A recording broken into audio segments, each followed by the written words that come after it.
좀 쉬었습니다. 이제 두 번째 특강이 준비되어 있습니다. 여러분들 이제 남은 특강까지 꼭 끝까지 완주 잘 부탁드리고요. 두 번째로 모실 연사분은 여러분들이 이제 뭐 저희가 포스터라든지 이제 공지를 통해서 잘 아시겠지만요. 세바시 세상을 바꾸는 시간 아마 모르시는 분은 없으실 것 같습니다. 제가 찾아보니까 2011년부터 시작을 했더라고요. 그래서 수많은 연사분들의 강연들을 제작했던 우리 세바시의 구범준 대표 PD님을 모시고 주제는 대체 불가능한 콘텐츠 크리에이터가 되는 법이란 주제로 우리의 90분을 아주 꽉 채워주실 예정이시라고 합니다. 여러분들 아까 제가 부탁드린 거 있죠? 이제 제가 대표 PD님을 모시게 되면 여러분들 큰 박수 부탁드리겠습니다. 세바시 구범준 대표 PD님을 뜨거운 박수로 맞이해 주시기 바랍니다.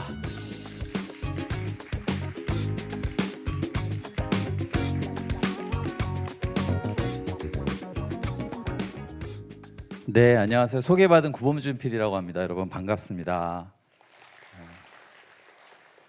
여러분 표정이 좀 어두워요. 이렇게 좀 기분 나쁜 일이 있었던 건 아니죠. 우리 동료들에게 제가 어떤 좀 유익한 얘기를 해드릴까 고민하다가 이런 제목으로 한번 이야기를 만들어봤어요. 대체 불가능한 콘텐츠 크리에이터가 되기 위한 4가지 질문. 콘텐츠 크리에이터라는 뭐 직업의 업의명을 안 써도 그냥 나. 여러분 다 나죠? 대체 불가능한 나를 만들기 위한 4가지 질문. 이 강연 제목이 좀 이상 야릇한데 왜 이런 제목이 나왔는지는 이제 제가 바로 설명을 드리겠습니다. 세바시는 이제 2011년에 CBS라는 이제 방송사에서 방송 프로그램을 시작했고 유튜브 채널을 주 메인 채널로 해서 지금 14년째 여러분들에게 대중들에게 구독자들에게 짧은 강연 컨텐츠를 만들어서 보급 이렇게 제공하고 있습니다. 그래서 뭐 요런 요 로고를 뒤에 하고 어떤 사람들이 막 얘기하는 거 뭐 이렇게 지나가다가 보신 적이 있으실 거고 어떤 분들은 또 몇몇 강연은 보셨을 겁니다. 그래서 세바시라는 브랜드, 이 컨텐츠 브랜드를 제가 14년 동안 하면서 제가 조금 고민하고 사색도 해보고 좀 공부도 해본 그 어떤 그 통찰, 인사이트를 이제 담은 게 이 강연의 내용이니까 좀 재밌게 들으실 수 있을 것 같습니다. 우선 영상을 한번 보실까요? 누구죠? 네? 저잖아요. 그죠? 딱 보기도 저죠? 자, 이 영상을 보겠습니다. 여러분 안녕하세요. 저는 세바시 구범준 PD의 AI 아바타 쿠바타입니다. 잠시 후에 시작될 구범준 PD의 강의는 정말 유익하고 재미있습니다. 기대해 주시고요. 여러분, 세바시 유튜브 채널 구독과 좋아요는 하셨지요? 혹시 안 하신 분들이 있다면 지금 당장 이곳에서 나가주시기 바랍니다. 하신 분들, 안 하신 분들 있어요? 다 안 꺼내는 거 보니까 다 했나 보네. 요거는 이제 조금 그래도 젊은 분들이고 AI 많이 사용했으니까 뭐 별로 놀랍진 않잖아요, 그죠? 이거는 AI가 제 영상을 학습해서 합성해낸 영상입니다. 제가 찍은 게 아니라, 그죠?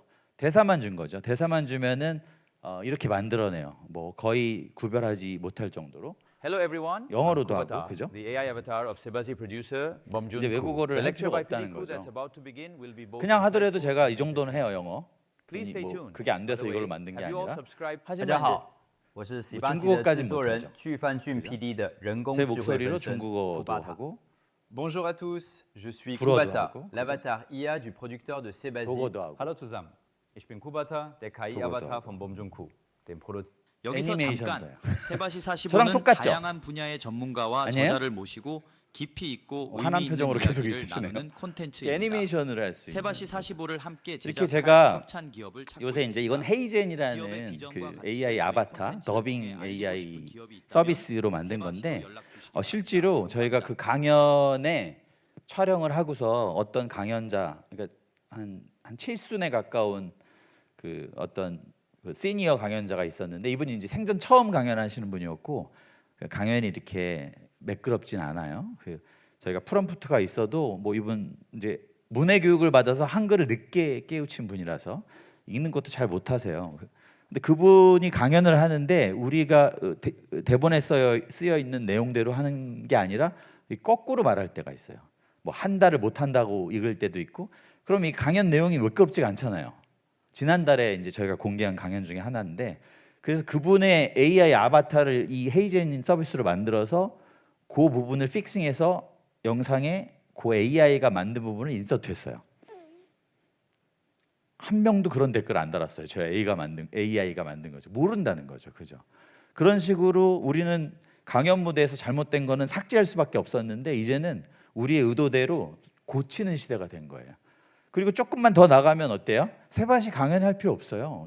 사람 모아놓고 막 1,000만 원대의 장비들 다 이렇게 임대해서 찍을 필요가 없다는 거예요.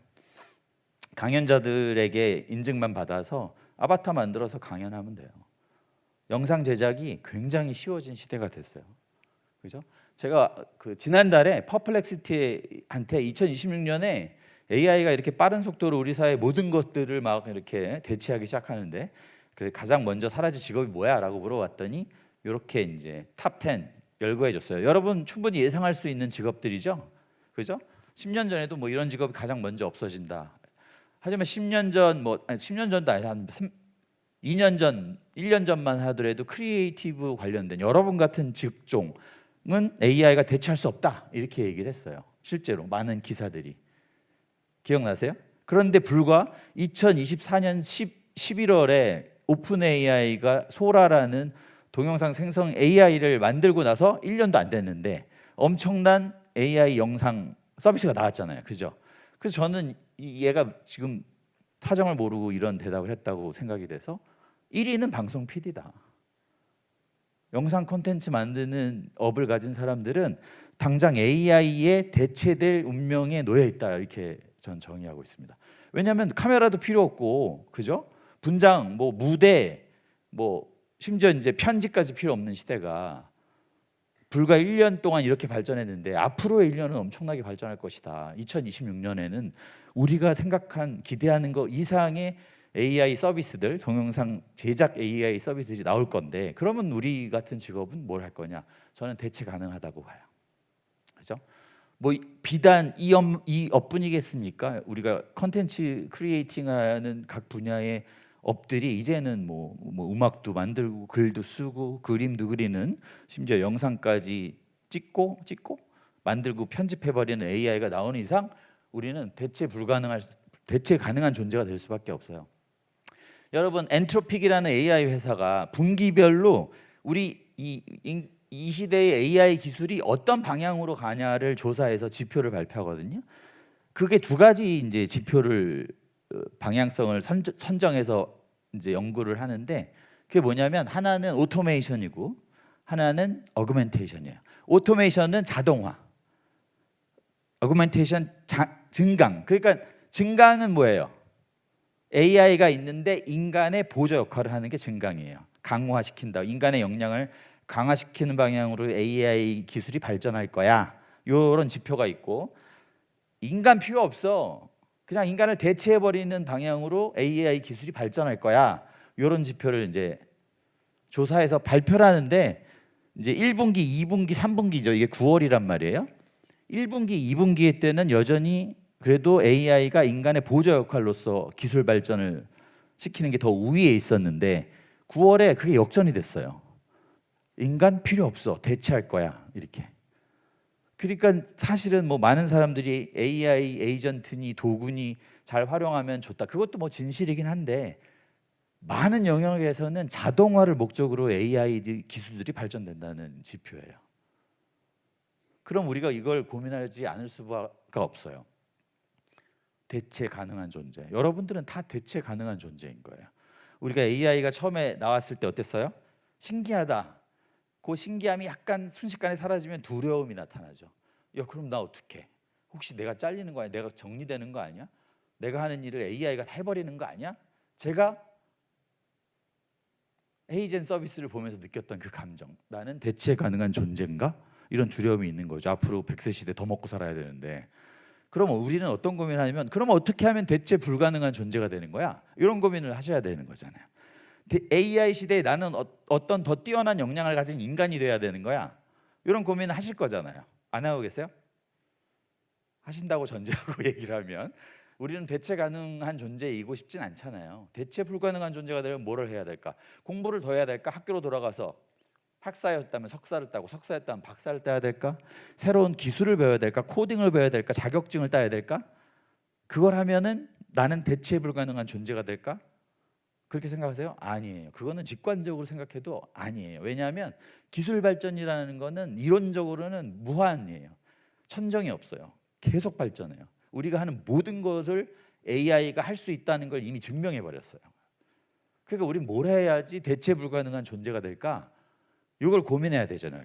제가 대신 고민을 했어요. 그래서 4가지로 정리해 온 거예요. 그래서 제목이 대체 불가능한 나, 즉 컨텐츠 크리에이터가 되기 위한 4가지 질문. 이제 듣고 싶어진 거죠. 맞아요?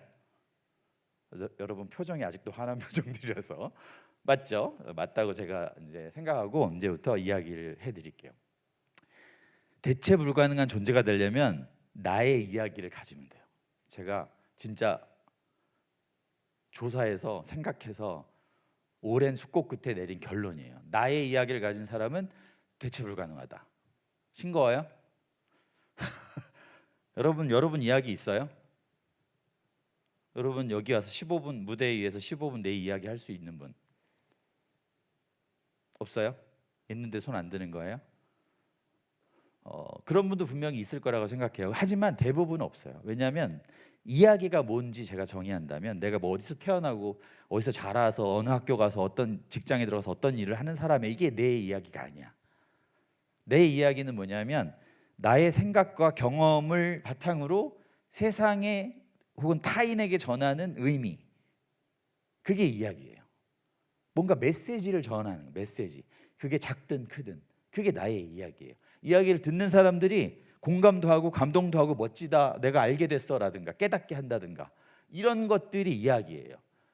세바시가 그런 거잖아요. 따지고 보면 세바시에서 했던 강연자들 한 600명 되는데 그분들이 그분의 삶과 경험과 그분이 뭐 공부하거나 깨달았던 그런 지식 정보를 가지고 세상 사람들에게 메시지를 전한 거예요. 그게 저는 나의 이야기라고 생각합니다. 여러분, 나의 이야기를 가지면 정말 대체 불가능할 거냐? 좀 싱거운 얘기다 이렇게 생각할 수도 있는데 제가 나의 이야기를 가지면 대체 불가능할 존재가 될 수 있다라는 걸 증명한 어떤 영상을 보여드릴 거예요. 근데 제가 이걸 깜빡했네. 이제 보니까 여기에는 퀴즈가 있어요. 여러분이 화난 표정으로 있기 때문에 근데 깜빡하고 제가 깜빡한 게 아니라 책을 갖고 왔어야 되는데 이 여정이 너무 길어서 책을 이제 우편으로 보내야겠네요. 그죠? 여기서 퀴즈를 맞춰주신 분께 세바시 강연자의 사인이 든 책을 보내드릴게요. 선물로. 책 안 본다? 당근에 파시면 저자 사인이 있기 때문에 더 많이 받으실 수 있어요. 어쨌든 요새 책이 한 2만 원 하거든요. 그냥 손들어서 정답만 외쳐주시면 2만 원 버는 거예요. 여러분 적극적으로 하실 수 있죠. 자, 첫 번째 문제인데 이건 연습 문제예요. 선물이 안 걸려 있어요, 여러분. 자, 준비되셨어요?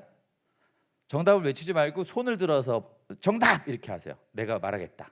정답을 말하면 다른 모르는 사람이 알게 되잖아요. 이게 뭐 되게 어려운 게 학술적인 게 아니라는 거예요. 여러분 너무 긴장하지 마세요. 이 블라인드 뒤에 누가 있어요? 이게 누군지 맞히시면 됩니다. 힌트 나갑니다. 누굴까요? 딱 맞출 수 있을 것 같은데 바로 누구? 요 틈 사이로 보이는 인물. 두 번째 힌트에서는 다 맞히는데 정답 외치세요. 예. 오타니 쇼헤이. 정답. 자, 오타니 쇼헤이는 일본인이고 이제 일본 프로야구에서 미국 메이저리그로 진출한 선수고 메이저리그의 역사를 바꾸고 있는 아주 위대한 야구 선수, 현역 야구 선수입니다. 투수도 하고 타자도 해요. 월드 시리즈를 2번이나 백투백 우승하는데 결정적 기여를 한 LA 에인절스로 입단해서 LA 다저스로 이적할 때 몸값이 1조 2천억 원에 세계 프로스포츠 역사상 가장 높은 몸값을 기록한 사람이고 막 한 시즌에 홈런 50개 이상 치고 탈삼진 막 50몇 개 잡고 도루도 50개씩 하는 이런 세상에 아예 없는 선수. 이런 유형의 선수가 없어. 그냥 만화에 나오는 선수라고 보면 돼요. 야구를 좋아하는 분들은 막 감탄하면서 이제 공감하시겠지만 야구를 모르는 사람들은 전혀 일도 관심 없죠. 그죠? 그러나 마이클 조단 아세요? 어떤 영역의 선수인지는 아시잖아요. 그런 정도는 우리가 알아야 된다고 하면 이 오타니 쇼헤이도 내가 야구를 좋아하지 않더라도 그냥 알고 있으면 좋아요. 그런 선수인데 이 선수가 미국 프로야구에 진출한 게 LA 에인절스라는 팀이에요. LA 다저스는 두 번째 팀이고 이 에인절스 시절에 홈구장에서 파울 홈런을 친 적이 있어요. 그 파울 홈런볼이 LA 에인절스 홈구장의 LED 광고판의 한 패널을 깼어요. 이 LED는 패널로 돼 있어요. 조그만 패널로. 근데 야구공이 그걸 깬 거야.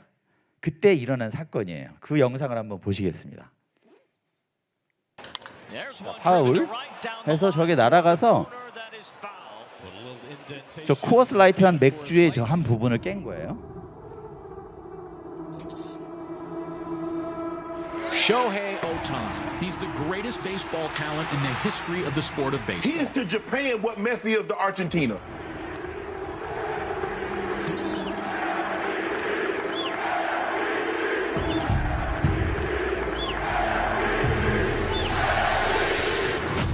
They make up a commemorative series of cans. It has a locked out area, like when Shoei broke their neon sign.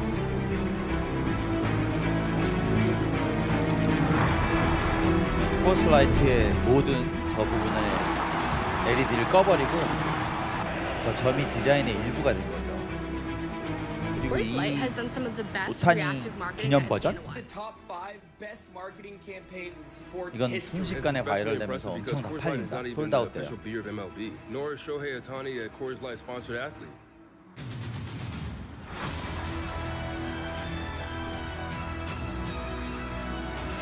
당근에 팔려요. 이베이죠, 당근.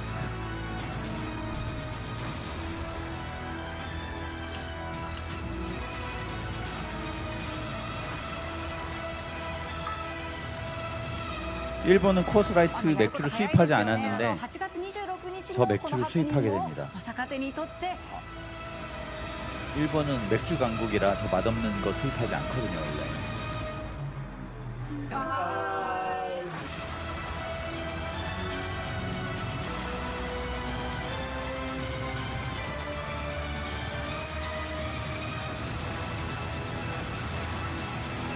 코스라이트의 이 아웃도어 캠페인 시리즈는 칸 국제광고제에서 금상을 탑니다. 오타니는 모델료를 단 한 푼도 받지 못했어요. 그리고 심지어 어때요? 그 브로큰 패널이 얼마에 낙찰됐죠? 망가진 거. 그냥 한 10몇만 원짜리 LED 패널 700만 달러에 낙찰됐어요. 700만 달러.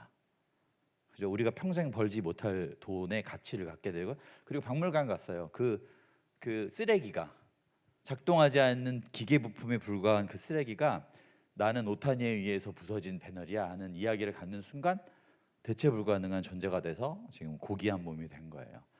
하물며 인간이 나의 이야기, 이 우주의 나만의 이야기를 가진 인간이라면 누구도 그를 대체할 수 없다는 건 이론적으로 완벽하지 않아요? 맞아요. 여러분들도 여러분의 이야기를 가지는 순간 여러분은 대체 불가능한 존재가 됩니다. 그건 사실이에요. 제가 세바시 14년 동안 하면서 본 거예요. 나의 이야기를 만들기 위해서 우리가 그래서 스스로 묻고 스스로 답해야 할, 우리 삶과 우리의 업으로 우리의 컨텐츠로 답해야 할 질문을 네 가지로 정리해 온 거예요. 그래서 질문이 제목이 저거예요. 이제 준비되셨죠? 이야기 들으실 준비가 됐어요? 자, 나의 이야기 하니까 제 이야기부터 하면, 저는 그 CBS라는 민간 방송, 최초의 민간 방송이거든요. 그 KBS가 먼저 생기고 그건 나라가 세웠잖아요. 시민, 선교사들이 세운 방송이 CBS인데 우리나라에서 최초로 세워진 CBS라는 방송사, 주로 라디오를 주로 하는 곳이에요. 지금도 라디오가 주요 매체고, 제가 1997년에 그 공채 PD 이 시험을 통해서, 전형을 통해서 PD가 됐어요. 그때 당시에 경쟁률이 300대 1이나 됐어요. 낮지 않아요. 뭐 요새 보면 뭐 1000대 1이니까 요새 비교하면 좀 낮긴 하지만 당시로서는 300명을 내가 물리쳐야 이제 입사가 가능한 제가 된 거잖아요, 그죠? 300명을 내가 물리쳐서 저는 좀 의아했어요. 제가 뭐 잘났나? 내가 뭐 성적이 좋았나? 뭐 영어를 잘했나? 상식이 풍부했나? 근데 어떻게 나를 뽑았을까 해서 제가 입사 후에 이 당시에 공채 관련 서류들을 이제 찾아보다가 깜짝 놀랐어요. 공채 관련 그때 비밀을 알게 됐는데 채용 기준이 외모였다는 거예요. 계속 화난 표정으로 계신데, 자 여러분이 뭐 어쨌든 공감을 안 해도 사실이 그런 거예요. 사실이 이 라디오만 하던 이 방송사가 그 제가 입사한 지 한 2년 뒤에 TV 방송을 시작합니다. 그 TV PD를 뽑아야 되잖아요. 누굴 뽑겠어요? 공채를 다시 안 하고 내부 PD 중에 뽑았어요. 라디오 PD 중에 비디오 이제 영상을 만들 PD를 뽑았어요. 제가 1호예요. 아, 나는 그 비디오로 뽑힌 게 맞구나 이런 확신을 갖고 있습니다. 그래서 제가 TV에서 이제 활동을 TV PD로서 2003년부터 이제 활동을 했고요. 2001년부터네요. 2001년부터 활동을 했고 2011년에 세바시를 만들면서 제가 좀 운 좋게 좀 이름도 알리고 제 프로그램도 좀 알게 되고 이렇게 됐는데, 그럼 그 전 10년 동안 어떤 PD였을까요? 괜찮은 PD였어요. 여러분들이 제가 만든 걸 안 본 것뿐이에요. 괜찮은 프로그램 많이 만들어서 그 증거로 제가 이 사진을 한 장 갖고 왔는데, 2010년에 YWCA라는 우리나라에서 되게 가장 큰 시민단체는 매년 모든 방송사들이 발표하는 신규 프로그램 중에서 우수한 작품을 뽑아서 5편을 뽑아서 상을 줍니다. 그게 좋은 프로그램 대상이라는 상 이름을 갖고 있는데, 제가 그 상을 받고 있는 사진을 제가 갖고 온 거예요. 저 맞아요? 저 맞잖아요? 근데 이때 상을 받은 PD들과 상을 준 시상자들이 함께 기념사진을 찍었는데, 퀴즈 나갑니다. 여러분, 퀴즈 정답 준비하세요. 여기 상을 받은 PD 중에는 여러분이 이름과 얼굴을 알고 있는 사람이 있습니다. 누굴까요? 정답. 김태호 PD입니다. 이따가 끝나고 저한테 그 전화번호와 주소를 주시면 제가 책을 보내드릴게요. 좋습니다. 예, 책. 자, 김태호 PD가 누구죠? 이 당시에도 무한도전을 통해 성공했기 때문에 이미 스타 반열에 오른 PD입니다. 우리나라를 대표하는 예능 PD, 그죠? 김태호 PD. 지금은 이제 MBC 나와서 태호라는 제작사 대표이사로 활동하고 있잖아요, 그죠? 여러분 잘 아시죠? 무한도전에 그 당시 이제 무한도전이 아주 한참 전성기였으니까 그 일본의 여성 복서와 한국의 여성 복서의 대결을 그린 에피소드. 약간 여성도 할 수 있다, 남성만 하냐, 뭐 이런 여성주의에 입각한 메시지를 전하는 굉장히 재미있고 의미 있는 그 에피소드였습니다. 저도 실시간으로 봤었는데 마침 그게 이 상의 금상을 타게 됩니다. 금상, 이 좋은 프로그램 대상 2010년도에. 구본준 PD는 사회적 이슈를 휴먼 다큐멘터리 형식으로 다루었던 예수와 사람들이라는 프로그램으로 대상을 타게 됩니다. 이 상의 1등 상이죠. 대상 1등, 3등, 그죠? 내가 1등이라고.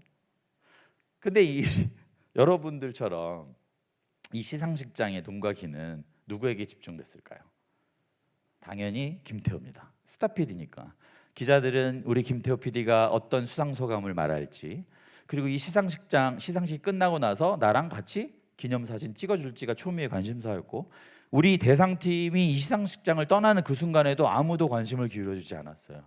다 김태호 PD 뒤에 사진 찍으려고 줄 서 있었던 거죠. 찹찹한 마음이 들었어요. 자괴감 같은 거, 열등감 같은 게 들었습니다. 그 광경을 바라보면서 내가 1등인데, 내가 김태호보다 내가 선배고, 그리고 내가 대상 탔고, 내가 더 잘생겼고. 그래서 제가 집에 가서 이 착잡한 마음을, 내가 이 PD라는 업을 하면서 어떤 걸 원하는 거지? 내가 이 일을 하는 이유가 뭐지? 남들이 나한테 사인해달라는 요청 때문에 그런가? 나랑 사진 찍어주자고, 사진 찍어달라고 해달라는 그런 걸 좀 하려고 이 PD 일을 하나? 이런 이제 스스로의 질문을 내렸어요. 저는 그거를 업의 욕구를 물었다, 이렇게 좀 멋지게 표현해봤는데, 저는 10년 넘게 PD로 일하면서 내가 PD로 일하면서 얻고자 하는, 실현하고자 하는 욕구가 뭔지를 한 번도 물어본 적이 없어요. 즉 내가 이 일을 하는 이유를 물어본 적이 없어요. 뭐 월급을 타려고, 그건 숨 쉬는 거랑 똑같은 거야. 월급은 당연히 뭐 어떤 재화를 얻는 거는 당연한 건데, 사회적 어떤 욕구, 내 존재적 욕구, 이게 뭐지? 이거를 처음으로 물어보게 된 거예요. 그래서 글을 이렇게 끄적이다가 한 줄의 문장으로 제 욕구를 한번 정리해봤어요. 처음으로 재미있는 세상 사람들에게 의미 있고 재미있는 콘텐츠를 널리 퍼뜨리고 싶다. 그래서 세상을 어떤 타인의 삶을 변화시키는데 내가 조금이라도 기여하고 싶다라는 욕구가 있더라고요. 당연한 욕구이긴 하지만 PD로서 하지만 저렇게 한 줄의 구체적인 문장으로 제가 만나본 거는 처음 겪는 경험이었습니다. 저는 제 커리어에 굉장히 중요한 전환기라고 생각이 돼요. 업의 욕구를 묻는 사람들이 많지는 않아요. 대략적으로 생각은 하겠죠. 하지만 구체적으로 의지적으로 내가 이 일을 하는 이유를 물어보는 사람은 그렇게 많지 않습니다. 나의 이야기를 만들기 위해서 우리가 첫 번째 스스로에게 던져야 할 질문은 바로 이 질문입니다. 나는 왜 이 일을 하는가? 저뿐만 아니라 많은 사람들이 이런 얘기를 했습니다. 대표적으로 미국 세바시의 대표 강연자죠. 미국 세바시 뭐예요? 테드. 아예 이제 잊혀졌나요? 참 좋은 일이네요. 세바시만 보면 되는데 어쨌든 그 미국 세바시 같은 게 있어요. 거기서 되게 유명한 강연자고 Start with Why라는 제목의 강연을 했어요. 이게 뭐 테드에도 있는데 되게 좋은 강연이에요. 그걸 또 모티브로 해서 책도 썼어요. 10년 전에 우리나라에 이 책이 나왔어요. 나는 왜 이 일을 하는가 이런 책으로. 그죠? 10년 전에 출간이 됐습니다. 이 책을 보신 분 있나요? 그렇죠. 없죠. 당연히 없겠죠. 우리는 책을 보면 잡혀가니까요. 우리는 좀 책이 범죄잖아요. 독서가. 그래서 이 책에는 간단해요. 이 사람이 골든 서클이라고 부르는 이런 어떤 일하는 순서에 관한 게 핵심 내용이에요. 야, 일할 때 순서가 있어. 근데 옛날에는 우리 조상들은, 우리 선배들은 what부터 해. what부터 생각해. 누가, 무엇을, 어디서, 이거부터 생각해. 그리고 어떻게. 이유는 마지막에 생각하더라고. 근데 시대가 이제 새천년이 됐고 이 현대는 그렇게 해서는 안 돼. Why부터 시작해야 돼. Why가 뭔지 먼저 알고서 일을 시작해야지 그 사업이, 그 프로젝트가, 그 태스크가 성공할 가능성이 높아져. 이게 주장하는 바예요. 그래서 이 책에는 Why부터 시작해서 흥한 기업, What부터 시작해서 망한 기업들의 사례를 이렇게 재미있게 소개하고 있거든요. 한 2시간이면 읽어요. 근데 이 메시지는 굉장히 저는 맞다고 생각이 되고 Why가 우리에게 되게 중요하다라는 거는 이 사람뿐만 아니라 되게 많은 사람이 얘기했는데 이미 1979년에 앨런 랭어라는 하버드 심리학과 교수님이세요. 위대한 심리학자죠. 이분도 이미 아주 간단한 실험으로 인간에게 Why가 왜 중요한지를 증명해냈어요. 뭐냐면 제록스 실험이라는 거예요. 복사기 실험. 옛날에는 복사하려고 줄을 굉장히 길게 섰어요. 거기 줄 서 있다가 줄 서 있는 사람들이 길게 있는데 줄을 안 서고 새치기 하는 실험이에요. 어떤 거냐면 이렇게 제가 복사기를 먼저 사용하면 안 될까요? 이렇게 물어보는 거예요. 그 바로 자기 차례가 온 사람한테. 여러분 같으면 어떻게 하시죠? 한마디 하시죠. 그냥 꺼져. 줄 서. 지금 내가 20분을 기다렸는데 뭔 헛소리야. 근데 우리 하버드생들은 60%가 승낙을 했대요. 착하죠? 그죠? 두 번째 질문 실험은 제가 복사기를 먼저 사용하면 안 될까요? 하고 합당한 이유를 댔어요. 제가 무슨 바쁜 일이 있거든요. 그러니까 제가 좀 먼저 하면 안 될까요? 여러분 같으면 어떻게 하시겠습니까? 변함없죠. 꺼져. 네 이유가 무슨 상관이냐. 지금 나는 기다렸는데. 줄 서. 나도 바빠. 근데 우리 하버드생들은 착해. 이유가 있다니까 94%까지 승낙률이 쫙 올라갔어요. 마지막 질문이 진짜 실험 질문입니다. 이유를 대는데 말도 안 되는 이유를 대요. 제가 복사기를 먼저 사용하면 안 될까? 왜냐하면 제가 복사를 해야 되거든요. 여러분 같으면 어떻게 하시겠습니까? 패죠. 경찰 부를 거 아니에요, 그죠? 미친놈 아니야? 지금 줄 서. 네가 복사를 해야 된다고 복사를 먼저 사용한다는 게 말이 돼? 근데 우리 하버드생들은 공부도 잘하고 착하고 멍청하기까지 해요.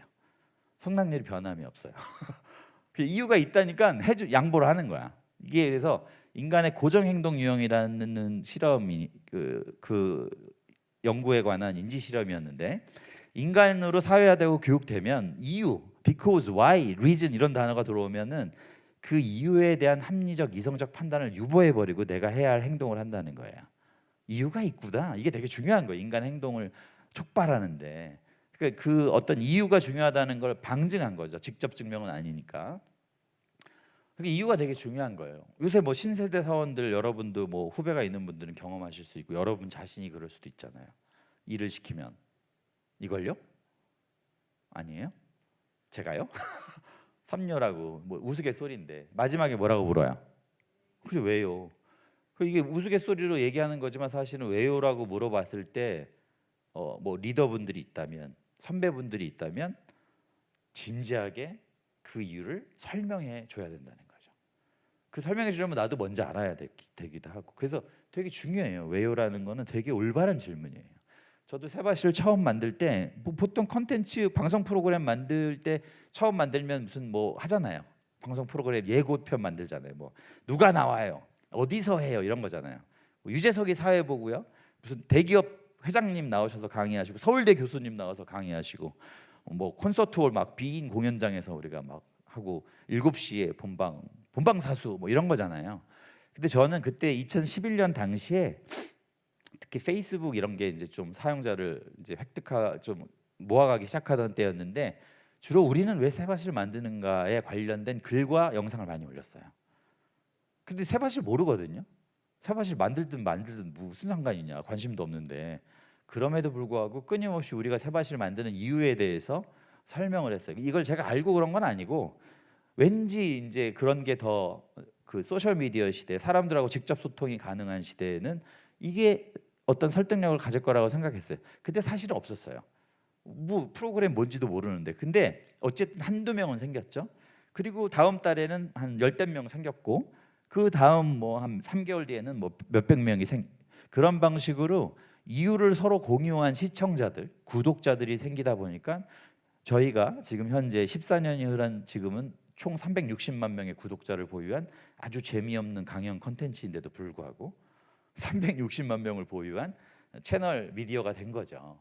그래서 Y로부터 시작해야 됐죠. 정말 좋은 강연이었습니다. 저희가 초기에 만든 그런 영상입니다. 잠깐만 보겠습니다. 머릿속에 콕콕 박히는데 정말 오늘 강연을 잊지 못할 것 같습니다.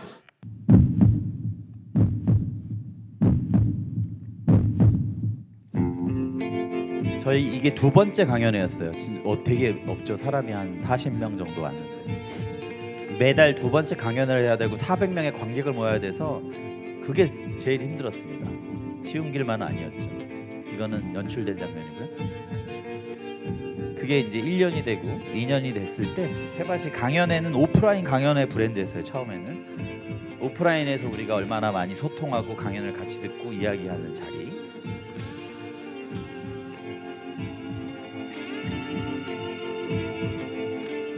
내가 권리를 갖고 있다는 인식의 출발은 내 자신이 귀하다고 생각하는 데서 출발합니다. 그저 하루하루 내가 흘려온 눈물과 땀방울이 누군가를 살게 하는 연료가 되고 영원히 변하지 않는 나만의 이상과 신념을 품은 그 뜨거운 청춘의 가슴에서부터 세상은 바뀌는 겁니다. 이런 멋진 강연을 듣게 돼서 정말 기분이 좋았어요. 우리 엄마랑 행복해요. 진짜?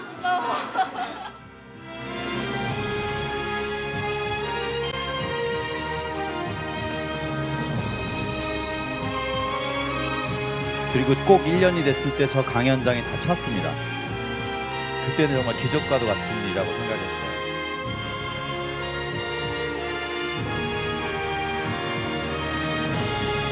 저렇게 무대까지 들어설 정도로.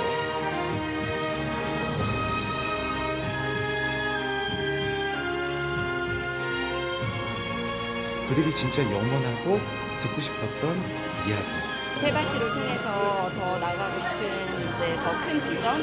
뭔가 이 사람들이 자발적으로 내가 만든 것 이상의 또 다른 가치와 스토리를 만들어 나가는 거를 직접 이렇게 목격하니까 저는 거의 기적 같아요.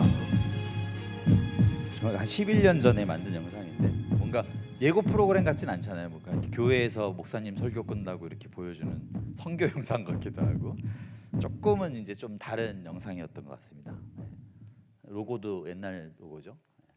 그것처럼 우리가 AI 시대잖아요. 지금 AI 시대에 우리가 이제 그 AI가 할 수 있는 일들이 뭐냐? 이거 다예요. What AI가 더 잘해요. How도 정보가 더 많기 때문에 더 잘.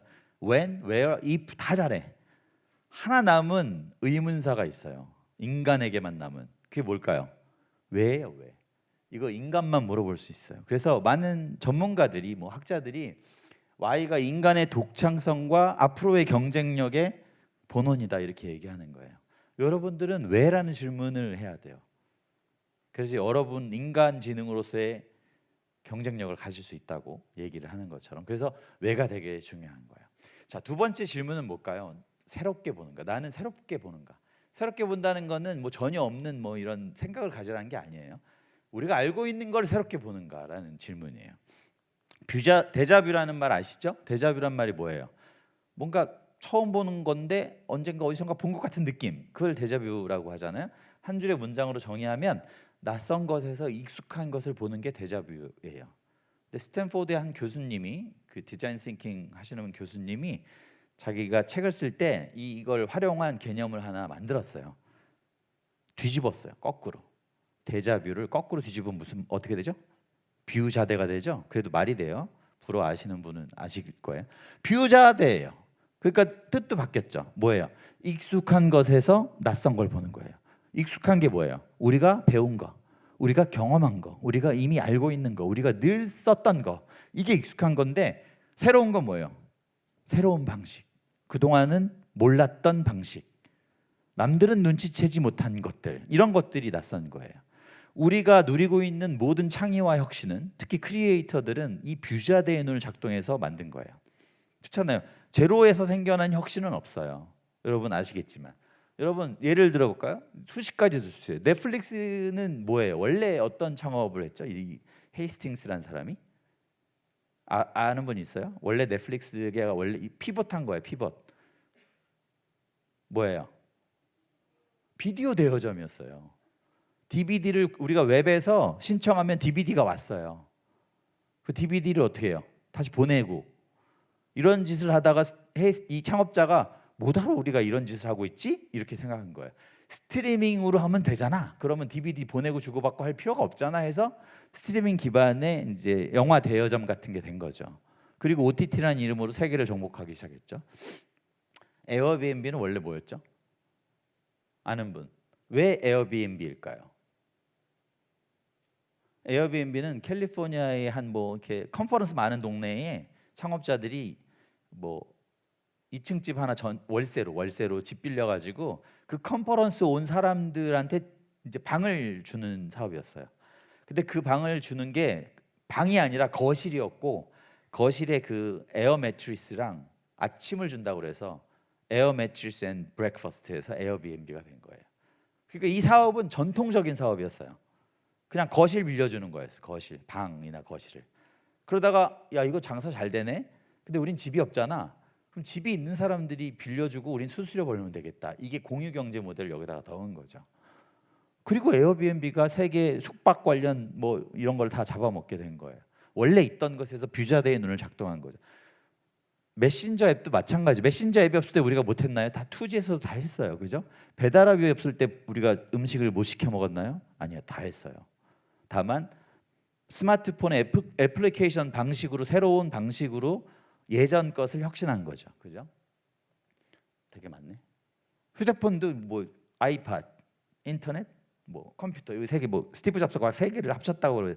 원래 있던 걸 세 개를 합친 게 아이폰, 스마트폰이라는 거잖아요. 그죠? 손안에. LG는 휴대폰 사업 끝내고 뭐 했냐면은 자동차를 전자제품으로 봤어요. 자동차는 이동수단이라고 보잖아요, 여러분. 근데 LG는 전자제품으로 보고 전장 사업을 하기 시작했어요. 자동차에 들어가는 전기 부품들, 그죠? 회로들을 만들기 시작해서 이 사업도 굉장히 큰 알짜 사업으로 만들었어요. 그죠? 그냥 만화책이었는데 이거를 얘네는 컨텐츠 IP로 본 거예요. 만화, 영화, 뭐 굿즈로 대량 뭐 크리에이팅 해서 돈을 엄청나게 벌고 있는 애들인 거죠. 리퀴드 데스라는 생수 먹어보신 분? 우리나라에는 없어요. 근데 미국에서 1년 만에 유니콘이 된 스타트업이에요. 이 회사는 뭐냐면 플라스틱에 물을 팔잖아요. 플라스틱 병에. 근데 얘네는 플라스틱은 이제 재활용이 안 돼요. 플라스틱 재활용량이 생각보다 굉장히 낮아요. 근데 물은 되게 많이 먹잖아요. 그래서 얘네는 뭘 했냐면 물을 캔에 파는 거예요. 물을 캔에 파는 사업으로 대박을 쳐서 유니콘이 돼서 지금은 기업 가치가 3조인가 그래요. 3조. 여러분 캔에 물을 파는 게 누가 나 이 사업 하려고 그러면 뭐라고 그러세요, 여러분들은? 바보냐? 그런다고 팔려? 이렇게 근데 이렇게 약간 뭐 여러 가지 문화적 요소가 들어가 있지만 본질적으로 보면 플라스틱 병에서 캔으로 바꾼 거예요. 맥주 마시자 물을. 그리고 이 캔은 재활용하자 이런 거죠. 데자뷰의 눈을 만들어 가지고 우리가 바라보는 이미 알고 있던 것을 다르게 바라보는 다르게 생각하는 것으로 성공한 기업들, 성공한 컨텐츠들이 이렇게 많이 있다는 거예요. 그래서 새롭게 보라는 말이 되게 필요한 질문이에요. 재미있는 사례를 하나 갖고 왔는데 아마 새롭게 봐가지고 엄청난 결과를 낸 전 세계 1위 사례일 것 같아요. 이거는 포스트사가 만드는 슈레디지라는 시리얼이에요. 2005년, 4년 정도에 북미에서 1등 먹던 거예요. 우리나라에 수입이 안 됐지만 이 슈레디지가 1등 먹다가 이제 경쟁사에 밀려서 2등, 3등으로 추락했어요. 그러니까 어떻게 하겠어요? 다시 1등으로 올라서야 되겠죠. 비상 어떤 대책 뭐 이런 걸 해서 신제품과 새로운 광고 캠페인을 전개해요. 슈레디즈에 대한. 그래서 제가 이제 그 광고 1편을 보여드릴 거예요. 옛날이니까 이제 그 HD가 아니라 SD 화면이긴 한데 그 광고를 보기 전에 이 슈레디즈는 사각형이에요. 사각형. 스퀘어죠. 영어로 스퀘어. 그걸 기억하시고 이 광고 영상을 보십시오. 이 광고가 이 시리즈 이 캠페인 신제품 캠페인의 1편입니다. 컨베이어 벨트 슈레디즈를 이렇게 정렬하고 있는데 흐트러진 게 발견이 돼서 깜짝 놀라요. 왜 놀라는지 나도 모르겠으나 공장을 멈추고 회의를 시작해요. 슈레디즈는 사각형이어야 되는데 Have any of these diamond shapes gone out? 이 다이아몬드 모양 보고 떠오르는 거 없어요? New Diamond Shreddy cereal. Same 100% whole grain wheat in a delicious diamond shape. 여러분 놀랍게도 다이아몬드 슈레디즈를 출시합니다. 사각형에서 45도 비틀어서 다이아몬드 슈레디즈를 출시하자마자 한 달 안에 시장 점유율 20%를 회복하고 1등으로 올라서요. 대박이 터집니다. 대박이. 물 들어올 때 놓아줘야 되잖아요. 콤보 출시합니다. 대박이지 않습니까? 진짜로 장난이 아니라 진짜로. 이 세 가지 상자 안에 뭐 들었어요? 똑같은 애들이 정말 이렇게 보면 사각형, 이렇게 보면 다이아몬드인 애들이 뭐 맛과 영양이 좀 달라질 수는 있었겠죠. 45도 새로운 관점만으로도 엄청난 결과를 만들어낸 거예요. 이 아이디어는 인턴 사원이 냈다고 그러더라고요. 포스트 이 슈레디즈 팀에 막 회사의 명운이 왔다 갔다 하는 이 신제품 개발 회의에서 인턴이 그런 거예요. 다이아몬드가 더 재밌지 않아요? 우리나라 팀장님 같았으면 어땠을까요? 발로 차일 주고 언제 들어와가지고 헛소리를 그죠? 근데 어쨌든 그리고 요거를 만든 광고 캠페인을 만든 광고 대행사는 그 아까 칸 국제 광고제랑 어깨를 나란히 하는 클리어 국제 광고제라는 게 있거든요. 거기서 금상 타요. 얘네들이 한 게 뭐예요? 45도만 이렇게 본 거잖아요. 다르게 보면 새롭게 보면 엄청난 결과를 만들어낼 수 있습니다. 그런데 여러분들은 어떻게 일하고 있을까? 어떻게 살고 있을까를 또 우리 강연자가 10년 전에 방명록 실험이라는 걸 통해서 증명했어요. 여러분 결혼식 그리고 뭐 장례식장 갔을 때 방명록 쓰시잖아요. 방명록 써보셨던 분? 그죠? 어떻게 쓰는지 기억나세요? 기억 안 나요? 제가 알려드릴게요. 이게 뭐냐면 맨 앞 사람한테 이렇게 부탁하는 거예요. 큼직하고 빈틈없이 써주세요. 손현철 씨한테 그렇게 부탁했죠. 그리고 이어서 오는 사람이 어떻게 쓰는지를 관찰한 거예요. 어떻게 쓸까요? 앞 사람 온대로 똑같이 써요. 이렇게 그죠? 글자 크기나 뭐 띄어쓰기 다 비슷하게 쓰죠. 이걸 100장 실험했어요. 한 일자 긋고 3분의 1 정도는 빈 공간을 남겨달라고 했더니 똑같이 썼어요. 그죠? 아무도 다르게 쓰는 사람은 없어요. 누가 그렇게 다르게 쓰면 안 된다고 하지 않았는데 이걸 100장까지 했는데 똑같아요. 달라지지가 않아요. 네. 여러분들도 이렇게 쓴 거예요. 이제 보니까 그렇게 쓴 것 같죠? 앞 사람 쓴 대로 그대로. 이게 방명록 안에서만 일어나면 문제될 거 없어요. 그냥 웃고 말아요.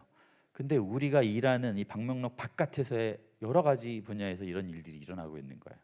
우리의 업의 분야에서, 우리의 삶의 영역에서 앞 사람 한 대로 그대로.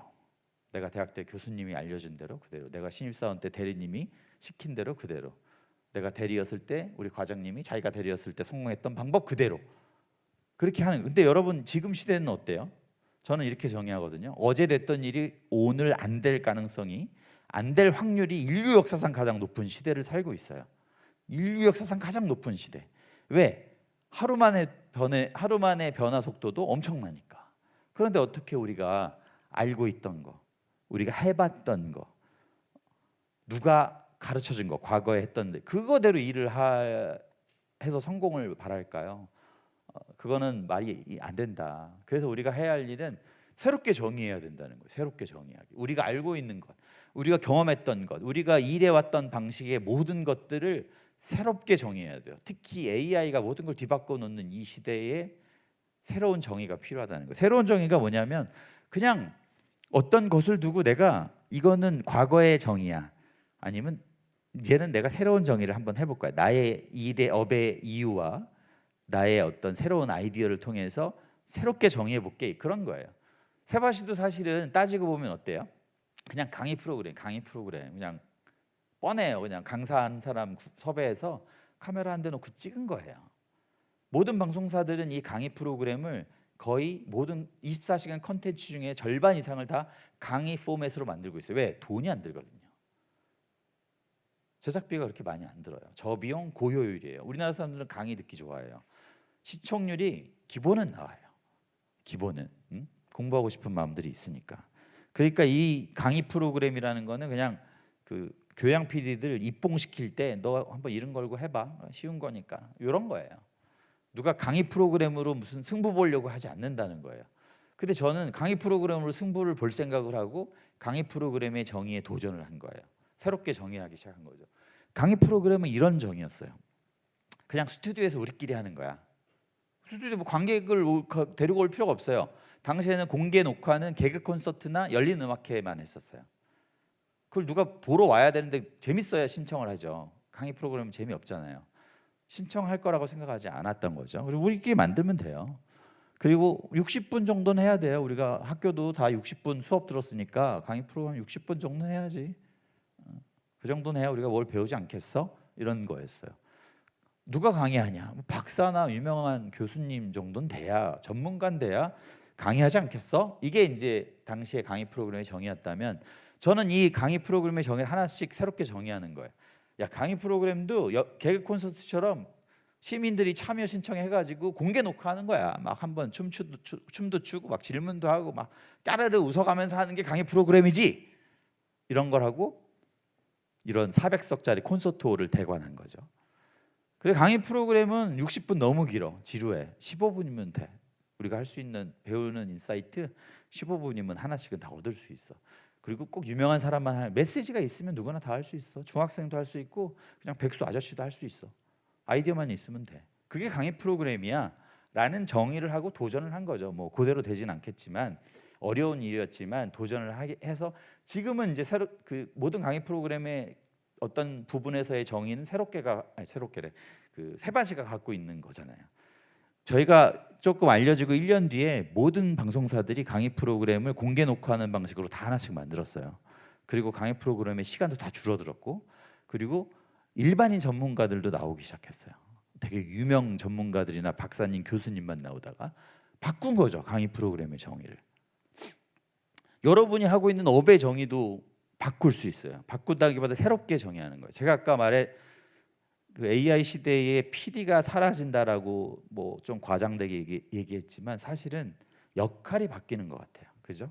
어떤 역할? AI가 만든 영상을 큐레이션하는 역할을 할지, AI를 도구로 해서 영상 컨텐츠 생성을 기획하는 사람이랄지 업의 정의가 바뀔 거예요.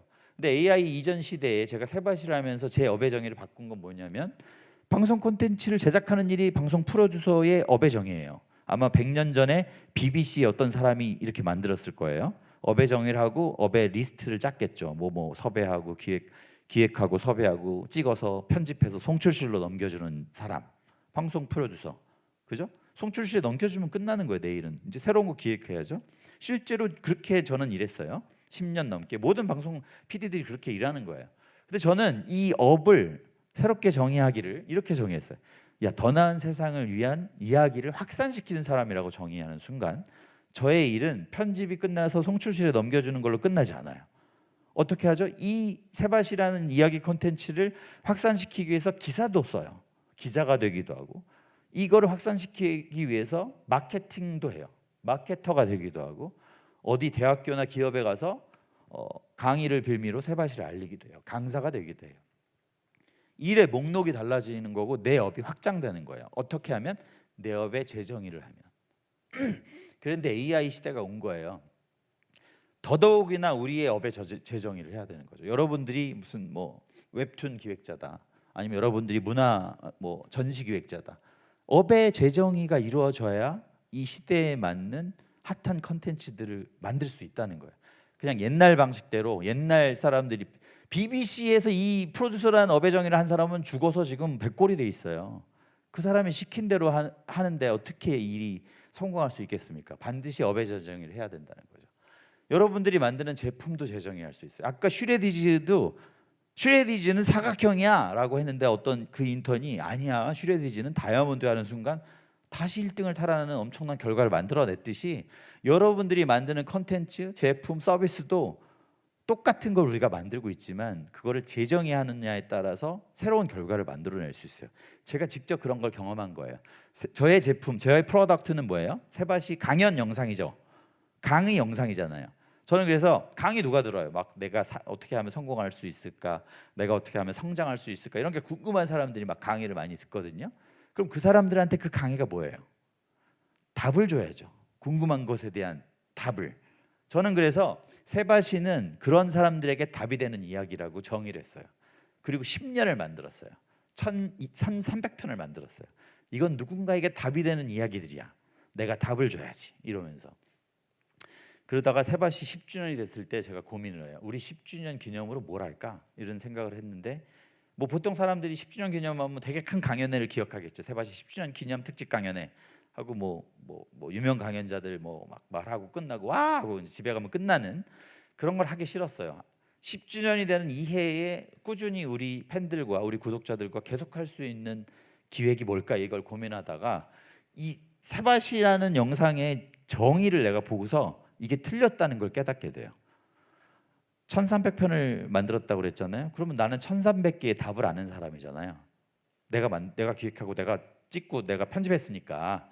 그러면 나는 1300개의 답을 아는 사람으로서 내 인생은 바뀌었나 생각했더니 아무것도 안 바뀐 거예요. 나는 여전히 월요일이 힘들고 여전히 피곤하고 여전히 두렵고 여전히 돈이 없어요. 내 인생이 바뀐 게 없네. 그래서 고민하다가 깨달음을 얻게 된 게 제 세바시라는 프로덕트의 정의는 이게 아니었다는 걸 알게 된다는 거예요. 이건 답이 아니라 질문이네. 그 강연을 하는 사람한테는 답이었겠지. 그 사람은 자기 삶으로 경험하고 해서 답을 내서 여기서 스토리로 얘기했으니까. 그럼 우리가 듣는 여러분 같이 듣는 사람한테는 답이 아니에요. 질문이지. 내가 질문을 받아서 내가 이 삶으로 내 일로 답을 내야 되는 거잖아요. 너무 논리적으로 완벽하지 않아요, 이 정의가? 근데 이 정의를 박경수가 어떤 아이디어가 떠올랐냐면 세바시 10주년 때 특집 강연회 하는 걸로 끝내지 말고 나라의 성장을 향한 강연, 세바시 강연 중에 인기 있고 잘된 강연 100편을 뽑아서 그 100편에서 300개의 질문을 추출했어요. 나의 성장에 관련된. 그래서 3개의 카테고리로 나눠서 나는 누구인가의 100개의 질문을 담고 나는 무엇을 원하는가의 100개의 질문을 담고 무엇을 할 것인가의 100개의 질문을 담아서 이 책을 기획한 것을 발표했어요. 크라우드 펀딩을 하기 위해서. 여러분 책을 안 사니까 만들어서 팔면 너무 리스크가 크잖아요. 우리가 이런 걸 기획했어. 이런 거를 너네가 사. 아니 미리 돈을 줘. 우리가 만들어서 줄게. 그리고 이게 뭐냐면 너네들이 스스로 성장하고 좀 잘 되고 싶은데 이 질문 100개가 있어. 1권마다. 거기다가 직접 자기가 쓰는 거야. 다 쓰잖아. 그럼 너네들의 에세이, 너네들의 어떤 그 인생 계획이 될 수도 있는 거야. 이렇게 했어요. 크라우드 펀딩은 목표액이 있잖아요. 여러분이 책을 안 사니까 목표액을 2천만 원 잡았어요. 2천만 원도 이거 완전 어려울 수도 있겠는데 하고 막 두려운 마음으로 잡았는데 20일 만에 1억 8천만 원이 펀딩이 됐어요. 이게 그 크라우드 펀딩이 텀블벅에서 했었는데 텀블벅 역사상 최초 도서로서는 가장 큰 당시로의 금액을 올린 2억 가까운 사람 2억 원 가까운 돈을 미리 지불한 거죠. 해보겠다고. 너무 좋은 기획이라고. 그러니까 사각형이 아니라 다이아몬드야.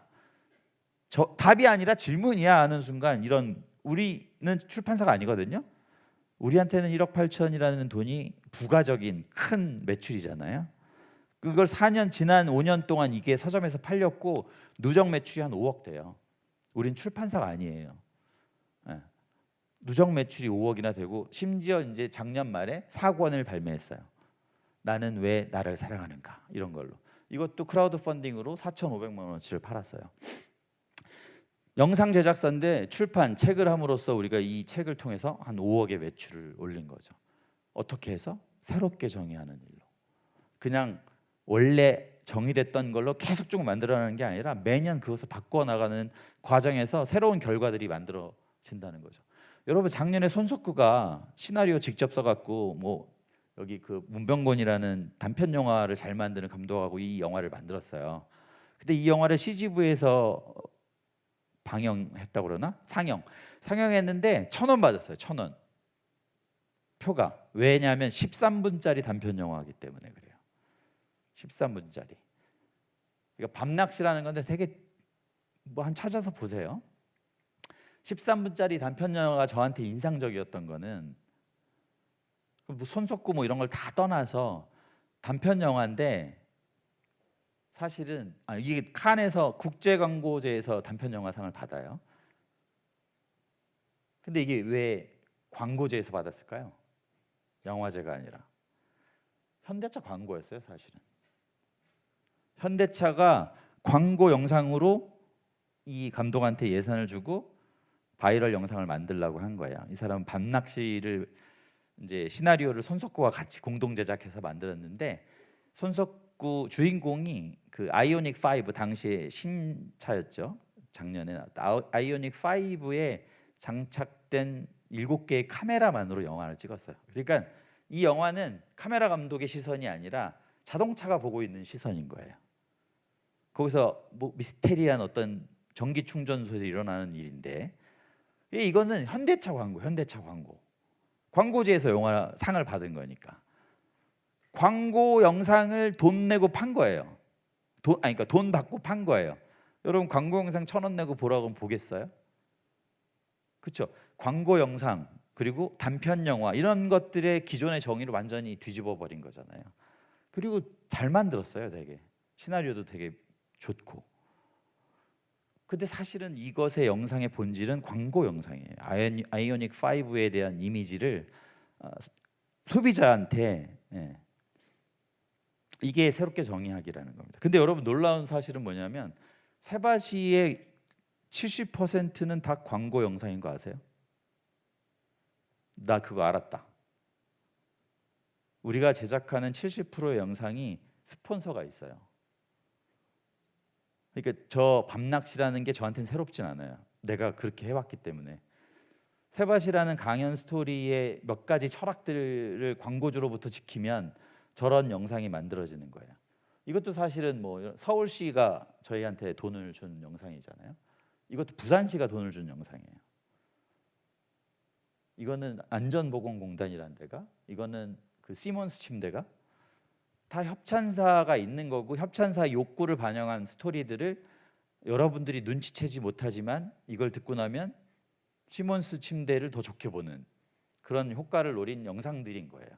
그러나 이제 물론 뭐 여기 복잡하게 여러 가지 철학들이 지켜야 할 철학들이 있겠지만 세바시 70% 우리의 비즈니스 모델이니까 그게 우리는 앞광고 뒷광고 하는 게 아니라 그냥 이런 로고 하나 달아주고 그 강연 스토리에 이 스폰서들의 철학과 가치를 좀 담는 시도를 하면서 콘텐츠를 만들어 왔던 거죠.